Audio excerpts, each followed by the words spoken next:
今天很高兴，因为今天是孔子学院的生日。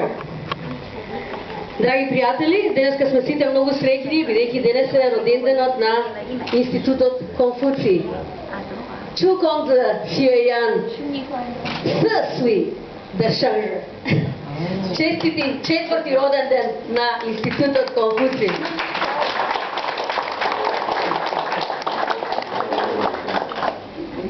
Um, 我会唱一些中国的歌曲。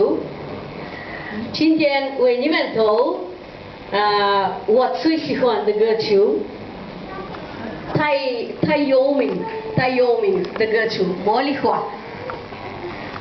茉莉花 Jasmine, no? Значи денес je одрав е Моли Хуа да се представи на председателя со Моли Хуа. Много популарна композиция. Заедно со Дън Сиеншами. Okay.